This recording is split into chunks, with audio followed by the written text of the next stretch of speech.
हर इंसान चाहता है कि उसकी कमाई से कुछ हिस्सा ऐसा हो जो धीरे धीरे बढ़ता रहे और ज़रूरत के वक्त उसके काम आए। इसी वजह से ज़्यादातर लोग फिक्स डिपॉजिट यानी कि एफडी में पैसे रखते हैं। अब जब एफडी कहते हैं तो सबसे पहले हमारे दिमाग में बैंक का नाम आता है, लेकिन बहुत कम लोग जानते हैं कि बैंक के अलावा कुछ बड़ी कंपनियां भी एफडी देती हैं, जिसे कॉरपोरेट एफडी कहा जाता है।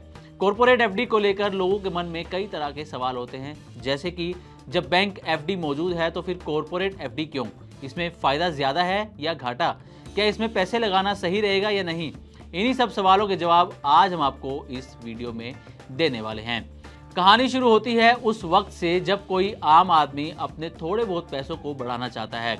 ऐसे में उसे बैंक एफडी सबसे सीधी और सुरक्षित चीज़ लगती है। वजह साफ है, बैंक एफडी में आपके जमा पैसे पर एक हद तक सरकार की तरफ से सुरक्षा मिलती है, यानी कि बैंक डूब भी जाए तो 5 लाख रुपए तक का पैसा तो हर हाल में आपको वापस मिलेगा ही मिलेगा। लेकिन जब लोग चाहते हैं कि उनको एफडी पर थोड़ा ज़्यादा ब्याज मिले तो उनकी नज़र कॉरपोरेट एफडी की तरफ जाती है। अब ये कॉरपोरेट एफडी होती क्या है, इसे आसान भाषा में समझिए। कई बार बड़ी कंपनियों को अपने कारोबार के लिए पैसों की जरूरत पड़ती है। इसके लिए वो सीधे लोगों से पैसा जुटाती हैं। बदले में कंपनियां लोगों को ब्याज देती हैं जो बैंक एफडी से थोड़ा ज्यादा होता है। जैसे अगर बैंक एफडी पर आपको 6% का ब्याज मिल रहा है तो कॉरपोरेट एफडी में आपको 6.5, 7 या फिर 7.5% का ब्याज मिल सकता है। ज्यादा ब्याज सुनकर लोग सोचते हैं कि चलो यहीं पैसे रख देते हैं, फायदा ज्यादा मिलेगा। लेकिन यहीं से कहानी में आता है ट्विस्ट। कॉरपोरेट एफडी में फायदा ज्यादा है तो खतरा भी थोड़ा ज्यादा रहता है। वजह यह कि बैंक एफडी पर जहां सरकार की तरफ से गारंटी होती है, वहीं कॉरपोरेट एफडी पर ऐसा कोई इंश्योरेंस नहीं मिलता।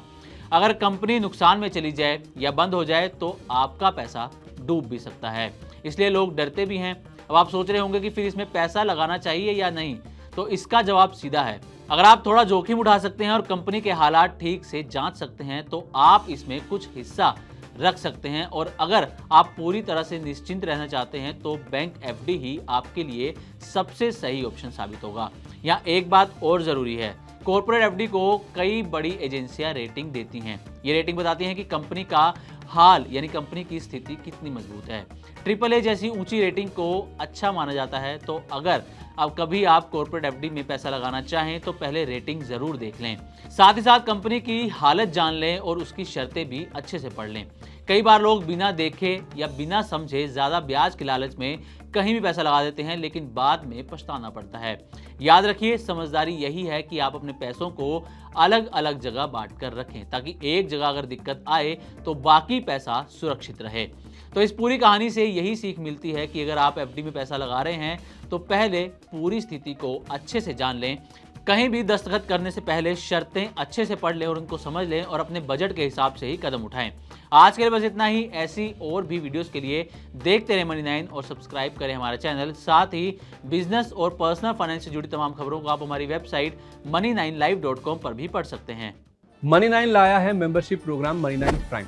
अब आपके दिमाग में कई सारे सवाल होंगे, मसलन आखिर क्या है ये मनी 9 प्राइम, आपके लिए यानी दर्शकों के लिए इसके क्या फायदे हैं, और एक बड़ा सवाल ये कि मनी 9 प्राइम से आखिर जुड़ना कैसे है। तो इसकी पूरी जानकारी हम आपको देने जा रहे हैं।